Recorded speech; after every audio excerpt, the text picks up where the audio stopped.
everybody. I've actually pressed the go live button. Hopefully you can hear me. I'm sure you can, because anything can go wrong with me. So yeah, another great show. We got a lot to get into tonight, guys, and I've got to say straight away, guys, Andrew's got so many questions to answer that if you've got any questions in the comments, if we got time, we'll try and answer them. But guys, don't put your hopes up that you can answer any of your questions in the comments. But as always, thank you very much for popping in. As always, I've got to get on with it, whereas Andrew's not going to fit it all in. So obviously, special guest tonight is Andrew from YouToo Spain. And what it is, everything you need to know about living in Spain, information, top tips, Spanish visas, residency, the 9-180 rule, Brexit, the EU, living in Spain, taxes and more, plus a weekly live stream Q&A with residency experts answering live questions. And not forgetting, on a Monday now, he does the money program. So busy man, Andrew. Anyway, so get out. So we'll be speaking to Andrew very soon. So first, I've just got to promote myself with my Lobster people. There is a link below the video. Below this, there's a link there if you're interested. I don't get anything out of that because they just pay from the phone bill. But good deal from Lobster, must say. And I noticed nearly every YouTube channel in Spain's now sponsoring Lobster. So, Currencies Direct, there's another one. If you notice, there is a link below for the Currencies Direct. You can actually find out what the currency rate is at the moment. I believe at the moment with Currencies Direct, not Currencies Direct, the pound, I think, is 1.19 at the moment. So that's pretty good as well. So that's good. The coffee fund. Now, I would say, I've got loads of them. I haven't. But I've got to say a big thank you to Yogi for the coffee fund. Most appreciate that, Yogi. And also I want to thank people who I've been out and about around Campusel who've come up and said hello to me. And that is Kim and Pat and Julian this week. Top people, most appreciate that. Information sites, very important. Obviously for people thinking about moving to Spain and also for people living here in Spain. And that is the Citizens Advice Spain. Pretty good site. Like I said before, it's free. You can ask them questions. They're the proper people, and you can download information sheets as well. Obviously, another a useful one, maybe not for all, is the Gov UK site. Now they've got 3 sections there, which is living in Spain, which is probably an important one sometimes because things do change. Healthcare, and check your passport.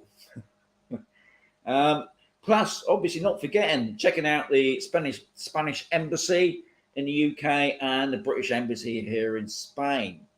And for those people living on Campusel, because obviously we don't all have to rely on Facebook for factual information, but if you check out the internet site for campuselfactcrusader.com,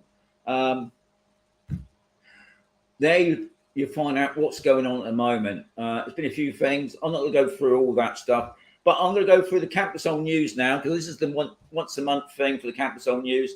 So at the moment, we got the Thursday market back now, every Thursday, of course. And it's up on the top car park on A. Also got the car boot, that's back now, Sunday morning, and which is next to the pharmacy on A.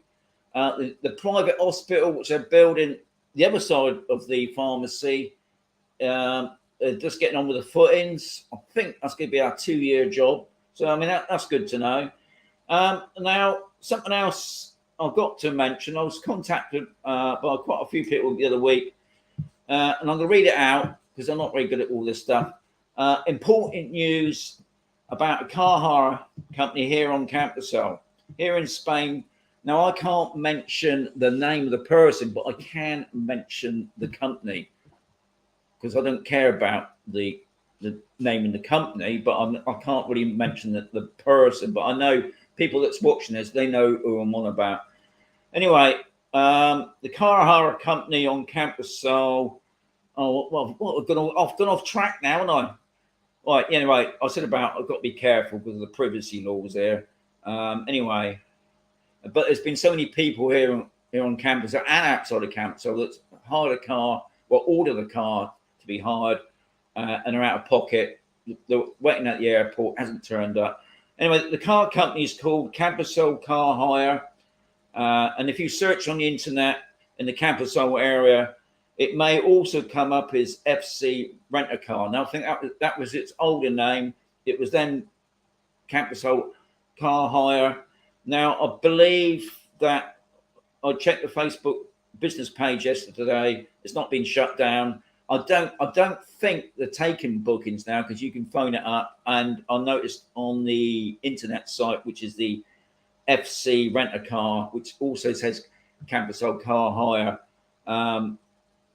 I think you make a book on there. Now, as far as I know, somebody did say a couple of days ago that a booking was made. So, unfortunately, the person who's dealing with this is supposed to have gone back to the UK, and but they're not responding to any emails or phone calls. So the main thing is, I'm just putting it out there. If you see Campusol Car Hire, don't use them, guys. Until it's all been sorted, don't use them. And there's people that's booked their cars for August as well, and they've obviously got to make alternative arrangements about that as well. Now, the guy that mainly contacted me was Peter. He's setting up an action group, and it's a Facebook group called Action Group Against Hire Car Fraud on Campusol, Mercia. I'll say it again, Action Group Against Hire Car Fraud on Campusol, Mercia. They are filing for a denuncia with the Guardia Civil and a police report to the people in the UK. I want to thank everybody that's contacted me over this, and about the information and warning. And I no doubt there are some people watching tonight. I hope you get your money back, guys. And if anybody can recommend in the comments if they know of any good hire companies, because I mean the other thing as well with the hire companies at the moment, prices for hire cars in Spain is pretty high at the moment. It's really expensive. So the last thing you need is when you arrive at the airport and you've just been ripped off. So I want to put that across. I've got to thank everybody that contacted me over that. Anyway, what I'm going to do now, I'm going to put up the intro video that I'm going to look and find now, because I know where it is. I've got it. Here it is.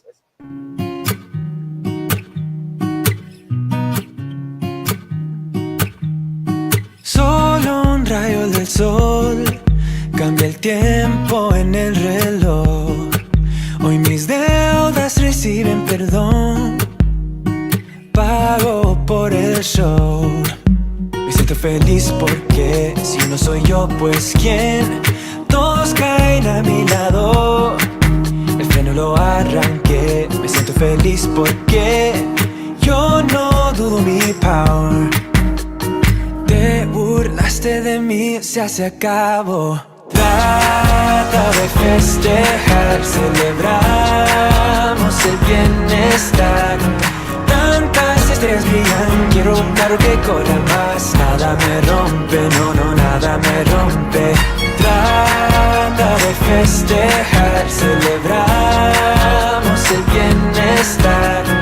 Tantas estrellas brillan y Marte me espera mientras lo vea. Nada me rompe, no, nada me rompe.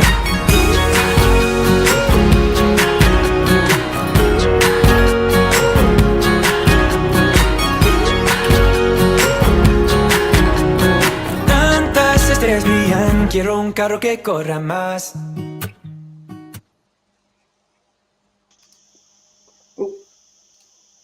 We're back. So here he is, the man of the moment. Hola, hi Sean. Can I call Thanks for having me you on the show? Andrew or Scats? Better to call me Scats. I think I think only one person in the world has ever called me Andy before, so that sounds a bit weird. And it's normally my parents that call me Andrew or the bank manager. So I always feel a bit guilty or like I've Right. done something wrong, you know. So So it's yeah, scats. call me Scats. Thank you. So, can you explain what you do, and what can you do, Scats? Well done, very professional. Yes, I can. Well, apart from being a musician and singer, doing gigs in the local villages around here, I run the YouTube channel called YouToo Spain and the website. And I originally set that up to find out how to move to Spain myself and to chart the progress. But the more I learned from the specialists that I interviewed all the time, and the more experience I got, the bigger it got, and it just kind of exploded and turned into a job. It's not a very well paid job, as you know. But I have kind of a working week now. I make an information video that I bring out every Wednesday evening. And as you know from making videos, you've got to write them, you've got to film them, you've got to edit them, you've got to put them together and then upload them and do that whole process. So that takes up quite a bit of time. And then there's the live interview Q&A that I do every Saturday morning, and that's the one with all the experts on, like Chris from Upsticks, who you had on your show. And then you mentioned the new live show every Monday. I hope I haven't bitten off more than I can chew, because it's getting quite busy at the moment. And the funny thing is, I don't see myself as being a specialist or an expert on moving to Spain. I'm an interviewer and an entertainer, and that's my background. I've studied performing arts at university, and I've been all kinds of things. When people say, "What do you do?" and what's your background, I've been a playwright and a puppeteer and an actor, and I even did stand-up comedy in the comedy clubs for about 5 years, a long time ago. And so I carry on doing music and singing now. And sometimes when I looked at the questions that your watchers had sent, I thought I'd better do some research and watch my own videos, because that's where the information is. Instead of being inside my own head, it's all there in the videos, and I kind of live in the moment and try and react to whatever's on. But and I also put what I've started doing is putting the scripts for the shows as blog articles on the website, and that's really helping. Somebody was asking about Walter on the chat. Is Steve? No, is Walter here? I'll just go and get him. Wait a minute. YouTooSpain.com. There we go. I'll let him go now. Yeah, Steve, you see, he did it. Okay, I did, yes. I've just had a new character as well. Just added the new character, Tommy, who's a little bit scary. He's a bit more of a Cockney. I'm not sure whether my Cockney accent is up to scratch, but he's really, boy, he's got that kind of expression. So yeah, so that's kind of what I do, apart from enjoying this. Well, not the motorbike sound outside, but the weather. I'm sitting up here in my office with the door open in the garden, and these are olive trees just out. And I hope you can hear me above the sound of the cicadas. Yeah, no, we're not getting no background sound. You're right, Oscar. No, that's good. So, whereabouts in Spain do you live, and why did you choose that part of Spain? Well, yeah, so I live up in the trees. That's where I live, in Compita, which is in Malaga province. It's kind of almost as far east as you can go in Malaga province without running into Granada province. We're kind of north of Torrox. There's loads of lovely little towns on the coast there, and we chose Compita for a few different reasons, really. We'd been to Malaga on holiday. I say we, that's me and my wife Liz. We'd been to Malaga, I think, twice on brief holidays, and then we had a 2-week holiday in Granada province, where there was kind of Orchiva and then Granada. That was in 2016, I think. So we knew we really liked Andalusia. We really liked the heat. And before that, we lived in Ireland, actually. We'd lived there for 8 years. And when we moved from the UK to there, we'd said we want mountains, we want sea, either within sight or within traveling distance. So those were two of the boxes we wanted to tick when we moved to Spain as well.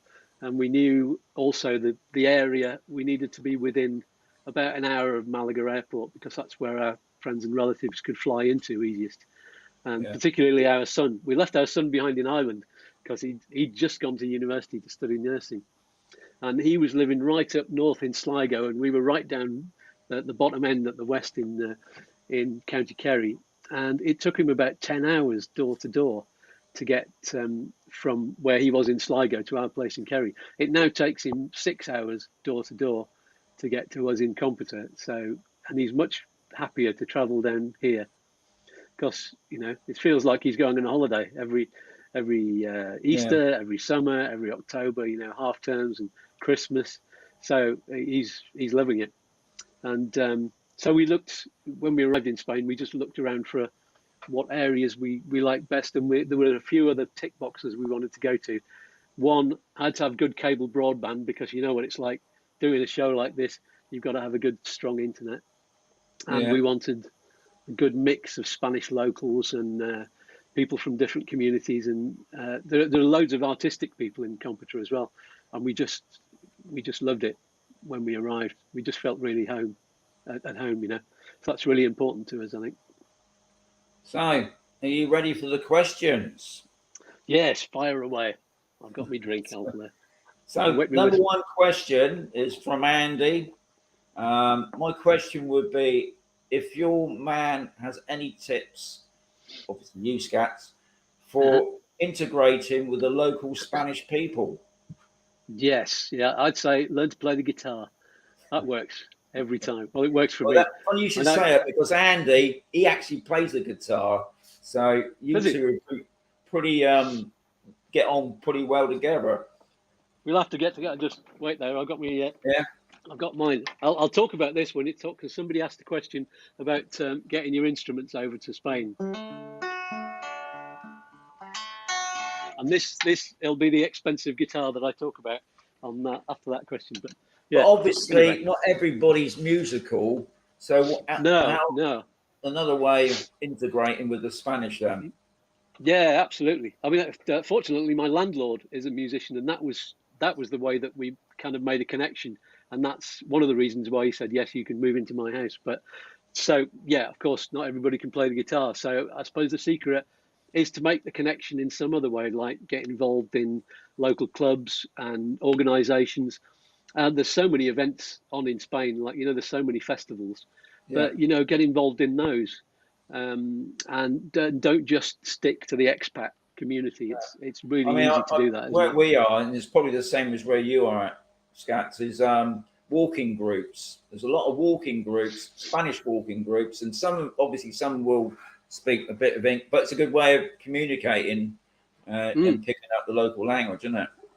Yeah, absolutely. If you can immerse yourself in that, I've still not been able to completely immerse myself in the Spanish people here. I've got to know a few, but because there's so many musicians that I'm hanging around and with and playing with, I've got a Spanish teacher, but she's English, but she's giving me really good lessons. But the best thing to do is immerse yourself. The locals will take the mickey out of you when you get it wrong, and you will get it wrong. But once you're laughing with each other, then you've made that connection. So just start there. That's my best suggestion. I just want to say it again, guys. I noticed there's quite a few questions going on in the comments there. If we've got time, guys, Scats will try and answer it, but he's got a lot to get through tonight. So hang on with the questions. Just listen to what's being said at the moment. Anyway, number 2 is from Yogi, popular man. Hello, Yogi. Can you shed any light on the new travel restrictions Spain has now implicated to travellers from the UK? Reference this new need to prove you can spend up to £85 a day. Yeah, well, to begin with, it's not really a new rule. It's nothing new. Been there for ages, isn't it? Yeah, it's been in place for non-EU citizens and people visiting countries like America and Australia and loads anyway for years. It's only new to UK citizens going to Europe because of Brexit, because you're a third country national. So it looks like a different rule. And of course, the UK government promised to negotiate special treatment for its citizens, but then in the end, they didn't get any. So they said, let's have a hard Brexit. but they didn't tell everybody that what they meant by hard Brexit is we're going to make it hard for you to get into I Europe. mean, it's what's And coming out now, isn't it? Now we're yeah, sort of yeah. in the second year of that Brexit agreement. We're getting all these things coming out now that's making it more and more difficult. We get the thing with the driving license is the negotiations are ongoing. That's Yeah. continuing, and that just shows you how long negotiations take to change any of these hard rules that we've come up against. And maybe things will change over maybe a 10-year period eventually, but it takes so long for these things to go through into law and become kind of European law that and it definitely takes that in Spain. So I mean, it's a really normal thing for any country to expect foreigners to be able to support themselves, and it's there to stop poor people coming into the country. Really, that's what the rule is there for. And the question is, will Spain implement this at the borders to UK holidaymakers?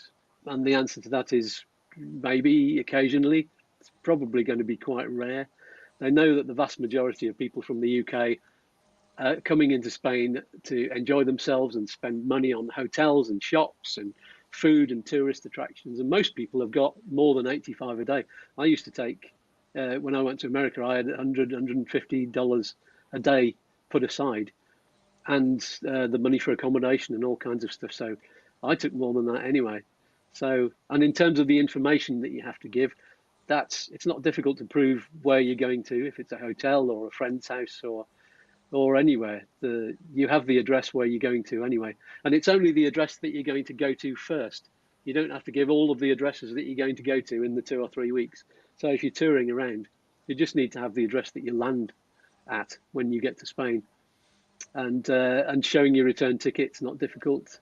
So I'd just say don't panic. The newspapers of Yeah, newspapers are trying to sell me. They're just trying to sell papers. They don't care about you. They just want to sell papers.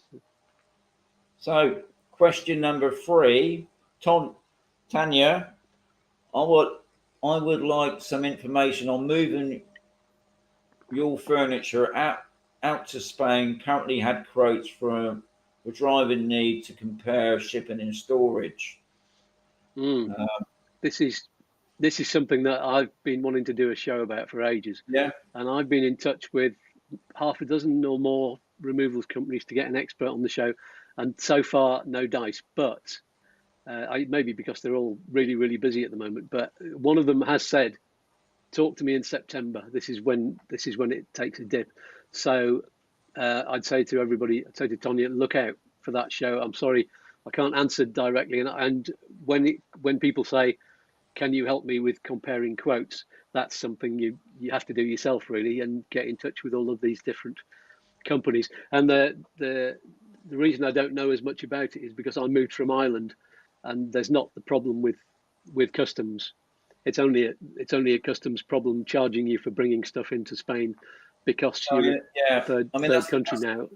That's the thing that's changed now, because when we moved to Spain, we had a shipping container, and I hate to think what we would have been charged on customs on that, whereas when we did it, there was nothing of value. But now, from what I hear, the custom duties on certain things like a bed, maybe, for instance, they're going to whack you for it. But I would imagine, especially back in the UK, that the companies that are doing it should be able to give you some idea, and don't just stick company, get 3 or 4 quotes like we normally do, and see what the best deal they can come up with. And not also forgetting that there are Spanish removal guys that drive backwards and forwards from Spain back to the UK, and they can do some good deals. But it is very difficult to try and, because some do it by cubic and some do it by a container. I'd say pick the one that's got the most experience and the most confidence. Don't pick the cheapest one. And a lot of people have said on Facebook and other social media, don't bring much furniture. Bring as little as possible and buy over here. It's cheaper that way. But we use the expression "it depends" an awful lot on my show. Loads of guests do it, and it depends on how much you you can avoid the customs charges, because there are ways of packing the stuff and showing that it's older. If you pack it in kind of new crates, that it's the box that it came in, the authorities might think, well, that's a new electrical good that you've just bought, and you bring it over and you'll get charged through the nose for it. So the companies, the removal companies, might have ways of packing the stuff so that they know, and notating it, making sure that it's all written down and showing that it's belongings and it's things that you've had for years and you're moving it house to house. And if you can prove that you're moving home and you're moving country and you're going to be living there, then you don't have to pay as much. But again, I don't know all of the rules, because, like I say, we moved from Ireland. What I have noticed, when we come over, we bought like a shipping container, and to be honest, the property that we bought, we didn't know at the time, was fully furnished. So we really needn't to have all that stuff brought over early. So I mean, that's another thing about coming over and checking out the area. We did all ours before we moved. We didn't know what was going to happen. We even thought we might have had to go back to the UK because we rented first. But now I know there's a lot of property here that even new property will give you a furnishing package when you buy the property, or it is fully furnished. So the only thing you need to bring over then is just your private belongings. So that's it. There's a question that one of the later on questions that talks about that, all about shipping furniture over, and I'll answer that one now, more or less, and that is that my best advice: store your furniture. If you're going to keep your furniture, store it in the UK first, because the chances are, if you're going to be renting a place and then renting a different place afterwards, or buying a place afterwards, which I think is the best thing to do, then you're going to have to be moving your furniture more times, and you'll have to pay another removal firm every time you do that. So why not just leave it in the UK?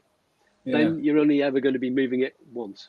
Well, you have to get it moved to the storage compartment to start with, but that's probably somewhere near where you live, so it's not going to cost very much. But once you've done that, you can just be paying for that, and that's going to be cheaper than finding somewhere to store it and then taking all of the time to move it around to various different places. So yeah, that's what I do. So number 4, Brian, as hire cars seem to be so expensive, can you rent a 125 scooter anywhere? I've rented them in the past on Majorca. They come with a helmet, kidney belt, gloves, and a chain. Lock it up, and the price is quite reasonable.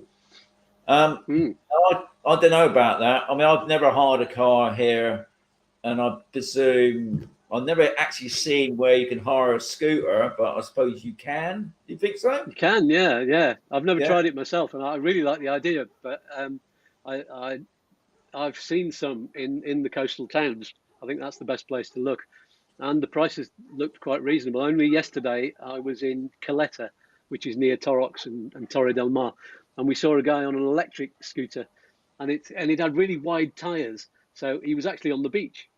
And that one looked really good because it could go on really rough ground or on the beach or on the roads, and it looked really comfortable. It had a really big seat, and it had a good turn of speed on it as well. I don't know what the range was on it, but if you're just going around the local towns, then they're probably brilliant. And they're so much easier to park than cars, and they're really economical. And getting parking in the tourist season on the coast is a pain in the neck. So I'd say yes, do it. They're available. Yeah. I mean, I know you can hire out a bicycle and an e-bike, but I think easily. If you was carrying, a bit of shopping, then obviously a scooter would be a better deal. But as far as I know, I don't know any place around here that I've seen or heard about. But I never hired one, so I wouldn't know. So the next question is from Sean, not me, another Sean. What is the situation regarding the lack of certificate of habitation? Now, obviously, this didn't really refer to you, Scats, because he's on about Campersol, but obviously there are places around Spain where they haven't got a certificate of habitation, with a Spanish mortgage. I understand a bank lender won't normally lend if the certificate is not in place, but Campusel was a bit special case. Even the building, I don't know. It's a bit. I don't know very much. I wouldn't be able to answer that one. I I'd say get a local estate agent to talk you yeah. through it, or even a Hestor or a lawyer with experience with that. I mean, I got the opinion from reading this that he's not living here yet, because if I just finish that off, it says, I gather some properties have certificates, but many don't. I'm coming to Campusel next year to view and hopefully buy, but we'll need to do so via the visa mortgage. But I'm right in thinking if because he's going to do it in about in 13 years' time. But at the moment, if you're getting a non-lucrative, you can't take out a loan. The bank won't give you a loan. I'm right in thinking that. I think that's true. I think that's true. Yeah. So you very wouldn't unlikely get a loan from a Spanish bank, and I wouldn't have thought the visa would be allowed because you've got to prove your income, and if you can't, you're taking out a loan with a UK bank, that's won't be allowed as well. So no, I know. No, I can't imagine. The habitation license is more obviously it's about if you're connected to the electric and the water. Now, obviously, because he was referring to Campusel, there are some properties on Campusel that hasn't got that. It's not a huge amount. There are some properties, and a estate agent will tell you if it hasn't got that certificate, but you won't be able to get a bank loan. No bank. I don't think any Spanish bank here would touch unless it's fully legit. So well, if you've not got a wage and you're not earning money and there's not money coming into your account, I can't imagine anybody who's got a massive pension that's coming in that's big enough to warrant paying a mortgage as well. Yeah. If they've got that much money in a pension, they can probably afford the golden visa, can't they? Yeah. Well, there's not many of us that got that sort of money. Number 6 from Cheryl. Hi to you all. I'm just going through the lucrative visa process. Has all my documents for visa have the same address on? As I've just changed my address and all documents are on the old address and some are on the new address. So I put that in your court there. Yeah, I think I'd say as long as you've got a paper trail of where you've moved from and you've moved to, and proof of that, then you should be fine. As long as it's clear, you lived in that property, you've got proof of that, then you've moved, and you can show that. And make sure, I'd say, when you're in front of the official on the desk to get your non-lucrative visa, have that paperwork ready at the side, because there's going to be a moment when that official frowns and says, you've got a different address here to the address here, what's going on there? Then you can hand them the paperwork straight away. Make sure it's translated into Spanish like the rest of the documents so that he can read it. He or she, sorry. I think, as far as I can tell, have a paper trail. That's always the right answer. Right, number 7 from John. Mr. Scatz promotes a currency company like you. Does he know what percentage difference they charge for a forward contract compared to a live rate? That's a good question. I don't know the exact percentage that Smart Currency Exchange charge. Sorry, I hope you don't mind mentioning the company I deal with. You mentioned your own. No. Yeah, I don't know whether I'm charged. No.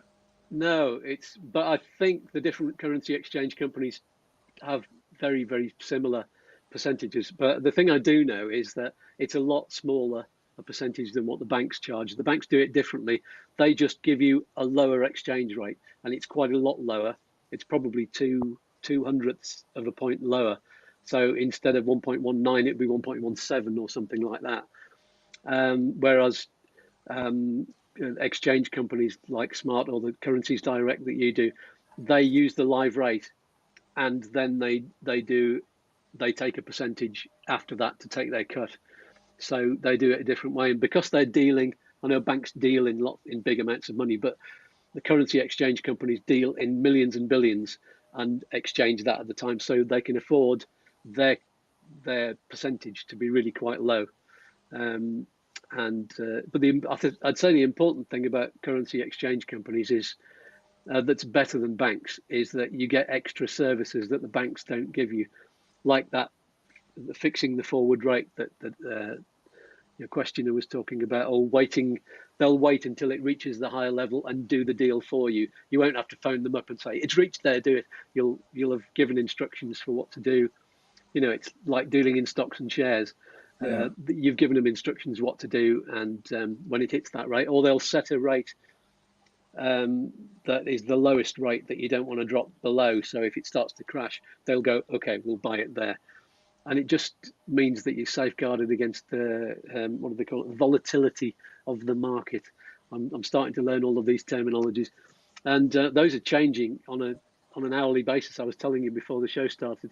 On my Monday show this week, I worked out. I always do this sum. What does a €500,000 house cost in pounds and dollars? And I work it out at 11:30 in the morning. And I'm looking at the live rates, ready to tell everybody at 1 o'clock in the afternoon when I go live. And by the time I was giving out the figures, I looked at the live rates, and as I was reading, and I just went, they've moved by 3/1000th of a percentage point. So there was a difference of £1,500 that it was going to cost you to have that amount in euros in the banks. So, and now, today, just in a few days after that, the rates shot up, as you say, to 1.19. It was 1.178 when I looked on Monday. And so now it costs you a lot less. And so EPREM, that means what you need for EPREM is a lot less. It means what you need for the non-lucrative visa is now a lot less. So if I had a large amount of money waiting to take over to Spain, my nerves wouldn't be able to stand the uncertainty, I don't think, of having it sitting there and watching the rates going, oh, should I change it now? When should I change it? I would just say fix the rate. Certainly fix it at 1.19 now if you've got a company that you're working with. Because I'd have a heart attack, just trying to watch it and do it at the right time. So, and even if I had somebody say, oh, you told me to fix at 1.16, and I fixed at 1.16, and now it's 1.17 something. It's gone up. I could have got a load more. But the thing to do is, once you fix the rate, that's the end of the deal. You can't change it anymore. You can't change your mind. So don't look at the live rates. One day they're going to go up. Another day they're going to go down. Today they're 1.19. But in a few weeks it might be down to 1.11. There could be a crash. And one day I'll look at it and go, oh, I could have got more. And another day I'll look at it and say, thank goodness I didn't wait, So forget about it. Once you've changed your money, the best thing is what you've got in your bank, and you can now budget properly for how many euros you've got when you get there. And I think that feels safe. So yeah, whichever exchange company you go for, and you're going to recommend yours and I'm going to recommend mine. It's only a matter of choosing the one that has the best service. You were saying that you're the person from the shop down the road that does Currencies Direct. They come and see you. Yeah. Mine I've got on the end of a phone whenever I want it. So it sounds like they're both doing a good job. Yeah. So John's got a couple more questions in his thingy. Mm-hmm. I see Scats is a magician. So magician. John is as well. And ask his advice valuing your equipment for Spanish customs when permanently locating to Spain. So they wouldn't charge you for your guitar, would they? If they thought it was new, I suppose they might do. Yeah, I don't. Again, I moved from Ireland, so I didn't have the problem of coming through customs. And actually, I took that guitar that I showed you before. That's expensive, and so is my other one. So I got two expensive ones, and so is my wife. So we actually put them in the car and drove them there ourselves. Because to be honest, I didn't. The removals company also wouldn't insure them individually for the amount that they cost, and to be honest, I didn't trust them to carry them to Spain and get them there safely. Having said that, I've got them insured now, with the only company I could find who would insure them for the travelling and while I'm here, and insure my PA system and all that kind of stuff. And what I did is I used websites like Tommen, which is a German website. They sell musical instruments and that kind of stuff. And I found the equivalent items in there, took a screen print and sent that to my insurer to show them what the replacement value was. And I'd bought a lot of kit from them in the past, so all of my records of what I'd bought and all of the pictures, the prices and the date that I bought them and what they cost then. And so I sent my insurers all of that information. And that guitar I showed you was actually built by a luthier. You can't buy that one in a shop. So I emailed him, asked him for a quote to make it again, and he gave me that price on an official piece of paper. And the insurance company accepted that. Well, they accepted it for the moment. I'd have to probably prove it again if I ever tried to claim and ask them to send me, 4,000 or 4,500 euros. Scats, do you think the removal company could tell you what sort of price you might have to pay at customs, depending on the age of that equipment or guitar? I don't know about musical equipment, but I would say they'd have, in terms of all other things that most people normally bring through customs and bring when they move to Spain, I think they'd have some kind of they should have a good idea if they're doing it on a daily basis. The bigger firms have got loads of lorries and they're going every day backwards and forwards, so they would have a system. They'll have all of the documents that you need. So that's why I'd say it might cost you more, but there's so much difference in what people charge for removals these days. It's really difficult to pick one. And his last part of that question was what you was telling about. If you bought something new, don't pack it in a new box, but pack it in an old box. Obviously, because that's a difficult one for musical instruments because you really don't want them shaking about in their boxes. So I moved mine over in the original boxes because they've got polystyrene bits that hold them in securely so that they don't move about. So I'd be a bit worried about my music kit, but for anything else, I'd even pay a removals company to pack them up in proper crates and do the packing, even if you're paying an extra 1,000 for that. I don't know. It depends how much money you've got, I suppose. Yeah. Right, number 8. This is from Andy. My question will be, how do I achieve a social security number here in Spain? I'm trying to open a new business and seems to be a bit difficult. Any help or advice would be greatly appreciated.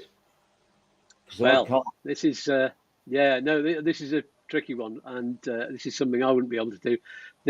You're doing it through the tax man. They're the ones who give out social security numbers because it's to do with taxation, and so I would say get a good gestor to do it for you. I wouldn't touch it with a barge pole. A good gossip. No, a gestor. Gestor. Yeah. Yes. Yeah. Does everybody know what a gestor is? It's spelt with a G, by the way. I've had people asking. I can't find on. I tried to Google gestor and they spelt it with an H, and so that's why you can't find it. Gestor. It's a gestor is the Spanish word for somebody who does bureaucratic paperwork for you. A lot of them are registered accountants, and if you're going to be dealing with Social Security and the taxman, get one who's a registered accountant or an assessor, which is a higher level of registered accountant. It fries my head just thinking about taxation. I've got a really good Spanish gestor, I think. He's the same one that Chris uses from Upsticks. So he's been recommended by Chris and he's been using him for 20 years. So, and he's a nice bloke. Another thing from that is have a good accountant. Once you get same thing. It's like having a good lawyer. I mean, I've not used a lawyer. I don't particularly. I don't like lawyers particularly, because every time I've used lawyers, they're the ones who've been slow, and they're the ones who've snagged things up. You've had to wait for weeks to get a letter back from them. That all they needed to do was sign a document and send it back to you, and it just gets lost on their desk because they're not making a lot of money from writing a signature on a piece of paper. And yeah, I tend to find that lawyers they'll charge you before they do anything, and they'll say this is what we'll do, but you have to pay us first so we can sign a contract. Whereas someone like Chris, who's a specialist, he will, he won't charge a massive fee up front, and he will actually do what he promises. So next question from Brian. Now Brian's got like 4 questions in one. So here we go. What tips are available to navigate the infamous Spanish bureaucracy in respect to applying for a Spanish residency, i.e. tips on belt and braces, approach to the supply and preparation of documentation to gather together before the consulate appointment in the UK? Well, so obviously we're yeah. talking about getting the non-lucrative together. So I like how somebody called it before, the lucrative visa. That'd be nice, wouldn't it? That means you can work. They forgot to put the non on the front. Yeah. But yeah, my best advice from that, actually, belt and braces is what Chris from Upstick says all the time. Says belt and braces. You've got to have everything. You know, all the documents in triplicate, and he arranges people's visa appointments in folders so that you've got the paperwork, and it's all in the right order, so that you can pull the next document out when they say it, because there's only a limited time appointment when you go to get your visa, and it's the same when you go to the extranjería, to the foreigners office, when you're getting your residency in Spain. So I mean, my best advice is contact Chris from Upsticks. I always recommend him from that.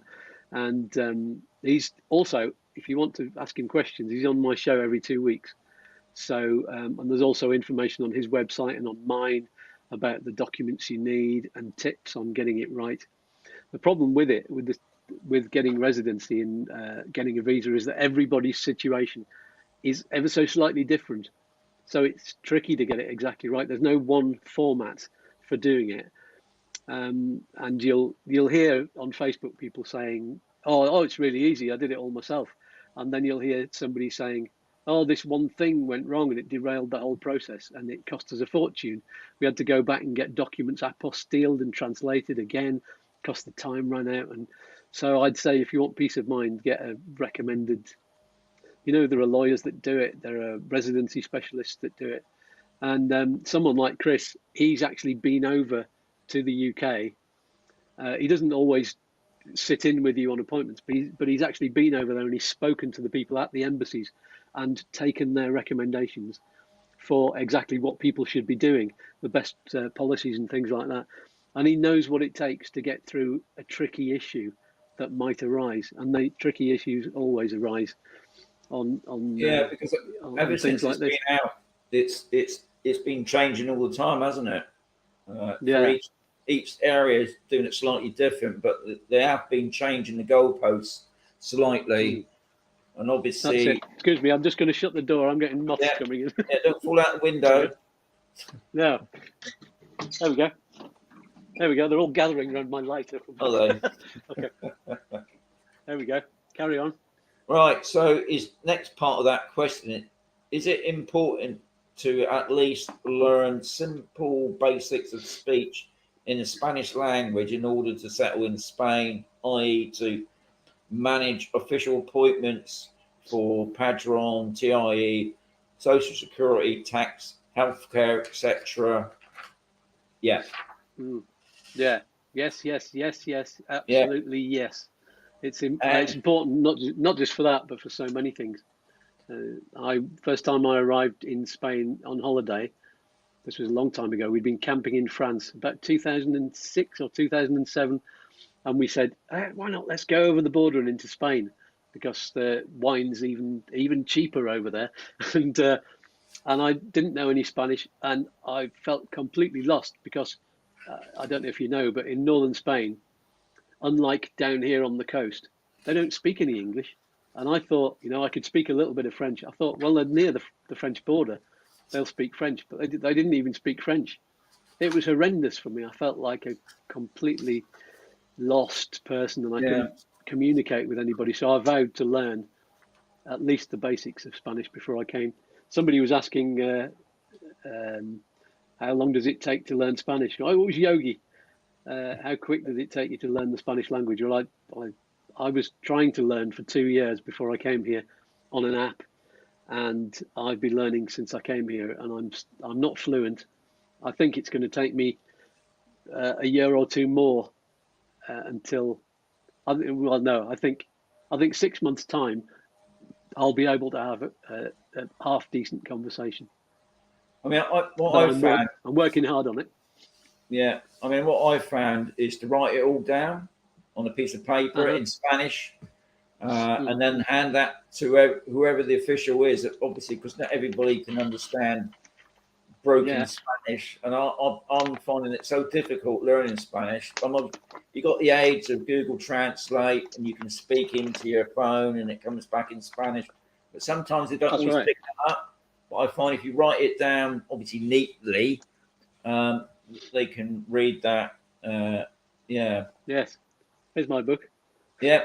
I got a notebook. I took Chris's advice. Get yourself a notebook and write in decent phrases. Actually, this is the one that I take to my Spanish class. It's got lists of verbs, and I can look on those, and I know more or less where things are. That's how to conjugate verbs in the present.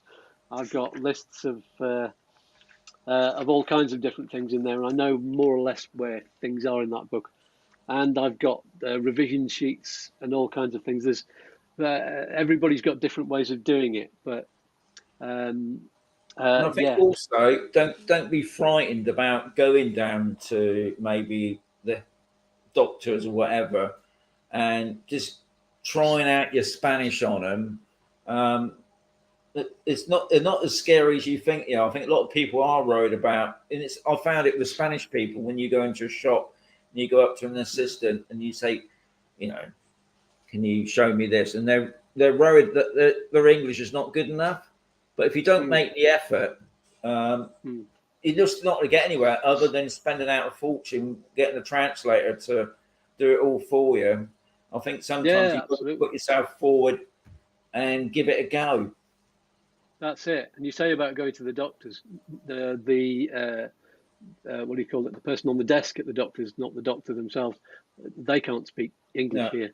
No. And actually, my Spanish teacher said when I said, "Oh, she can be a bit standoffish," and my Spanish teacher said, "Yeah, she's a bit like that," and I've had a talk to her about it, and she says, "Well, I just keep getting English people coming in here and talking to me in English, and I don't speak English, and I don't see why they shouldn't be learning Spanish," and she's got a point, but the minute you try and speak Spanish to her, there's a smile comes on her face, and you're making an effort, and she's got a lot more respect for you. So it makes a huge difference, I think. Yeah. I mean, I had to deal with some squatters a couple of weeks ago, and I phoned up the local police force, and they couldn't speak no English, so I had to phone 112, and you asked for an English operator that didn't speak English. So, guys, a good app to download is called Alert Cops. And there you can type it all in, you can take photographs, and they can deal with it. And obviously, if you're dealing with squatters, you don't tell the police you got squatters, you tell the police you got a break-in, because they won't come out. If it's squatters, they won't come out. But if you tell them they're breaking in, they've got to come out and deal with it. Good tip. That's a very good app. And it also, you can, if you're having a heart attack and you're up a mountain, you can press the ambulance required, and you can press the button that says I can't talk. Yeah. And they know your location once you've been in touch with them. They know exactly where you are from the signal from your phone. So they'll send out a helicopter for you. Because obviously I go out a lot exploring, and the GPS thing's on all the time. I've got it on tracker all the time, and it's always sending me every couple of days. Is it okay to still keep tracking it? And I thought, yeah, because if I did fall over, at least I know somebody out there will come and find me. So I think we've got to, John's last question was, what are the views for or against in regards to undertaking the non-lucrative visa procedure? What are the pitfalls of going it alone? I think we covered that really, didn't we? Yeah. So we'll skip on that. Number 10, Peter. My question is about the golden visa. Not sure if it's appropriate for your request here or not. I was chatting with someone when I visited them in May this year, and they said the 50,000K requirement is per person requirement. So if you purchase a villa of 50K and it's in joint names, you do not qualify for the golden visa. Is this correct? Yes. If the property is in joint names, you need to be investing $500,000 each. So you can buy a group of properties. You don't have to buy one property, do you? You can buy a group of properties. That's right, but you need to be investing $500,000 each if those properties are in both names. If you put them in just one of your names, then it's just $500,000 that you need to be spending on one property or a group of properties. But so that's the best thing to do. If you've only got a measly $500,000 between you, then just put the property in one name, and then that person gets the golden visa, and then they bring in the family members. You just have to trust each other if you're a couple that are doing that, and obviously make a will. So what you're saying, it can be in joint names then? If the property is in joint names on the mortgage deeds, not the mortgage deeds, the property deeds, then you've got to spend $500,000 each. And obviously the other thing is with that 50, with the golden visa, you can't take a loan out to buy it, can you? No. It's got to be hard cash. Not on the first $500,000. If it's worth 750,000, then you can give them 500,000 invested, and then you can take a loan out on the 250 on the top. Yeah. So it's just a matter of investing. You just need to invest $500,000 on property. That's that. If there are different ways of getting the golden visa. One of them is investing $1 million in Spain in businesses, or you can invest $2 million in government stocks and bonds. There's lots of different ways. But if you're doing property, then it's got to be in just the one name. Right. Number 11 by Jean. Regarding moving over to Spain with a van load of belongings, furniture, TVs, bed belongings, drones, etc. If you only have a rental to go to prior finding your forever home, are the authorities going to try and charge you for some import tax duty for your possession? So I think we talked about that in the sense keeping your stuff in storage back in the UK because you're renting. Yeah. Until you. Yeah, so that's the best. Yeah. So until you're all satisfied, because like you said, if you bring it all over, you're gonna have to store it here in Spain, and obviously we can't talk about the customs side of it because we don't know what the charge, what the class is expensive. And you've got to find out. You've got to get this long-term process sorted out, and that can take ages. It took us about a month from arriving before we moved into this property to find it and sort out the contract, and I would have hated to have had the problem of waiting for my furniture, trying to get it from storage, trying to move it around. And we were based in Granada province when we were looking for a property, and we ended up in Malaga province. So we were doing these hour-and-a-half drives to try and find places every day, 3-hour round trip, and we were exhausted. We were doing this every day to different places and looking at different houses, visiting different estate agents. It was exhausting. So the less you've got to do when you get here, the better. So put it in storage in the UK. And the last question, and we've got 10 seconds. We'll go over this one, Brian. Okay. Regarding money laundering questions asked by the Spanish government, i.e., where did the money come from, which I understand, but we've been asked to show statements on how we've been spending our savings over the last year. We find this a bit strange. Anyone else had this problem? We are getting a bit disheartened by the whole situation. Well, I'd say it's really normal for them to ask for bank statements to prove that that you've not, for example, you're not borrowed a load of money just before you've gone to the appointment, so that you're pretending that you've got enough money for your non-lucrative visa, and that's why they ask for these load of bank statements. And some of the embassies ask for 12 months. So I would say, if you're not the sort of person who's laundering money, hopefully, Brian, you're not a criminal, then you really shouldn't worry, because your bank statements and spending habits will look normal to them. They're very, very, very good at spotting criminals and people who are trying to fool them. So if you're the ordinary person who is genuinely you've got the money and you're wanting to move and you've got the right pension coming in, then don't worry. Because Brian, you're going to get this anyway. Once you become a resident, when you start paying your resident tax, you have to show them. Sometimes they ask for the bank statements, depending on which region. So they're always going to be looking at your money somewhere along the line. And I presume it's like that in any country, I presume, because obviously they're quite hot. Even though it's a bit hard to believe in Spain, but they are quite hot on now, even UK banks, about where you're getting this money from. So you can't, I mean, we've had money. Hello anymore. No, it's true. We have got some cash, but an amount of cash that we're worried about putting it in the bank, because we're self-employed. We don't want them to think we've suddenly throwing 500 or 1,000 in the bank and there's no proof of where it's come from. So you just have to be really careful like that. So we've done it all. Yay, well done. Sorry guys about I saw quite a few questions in the comments, but the hour is up now. Can I answer one of them? Go on then. It's from Yogi.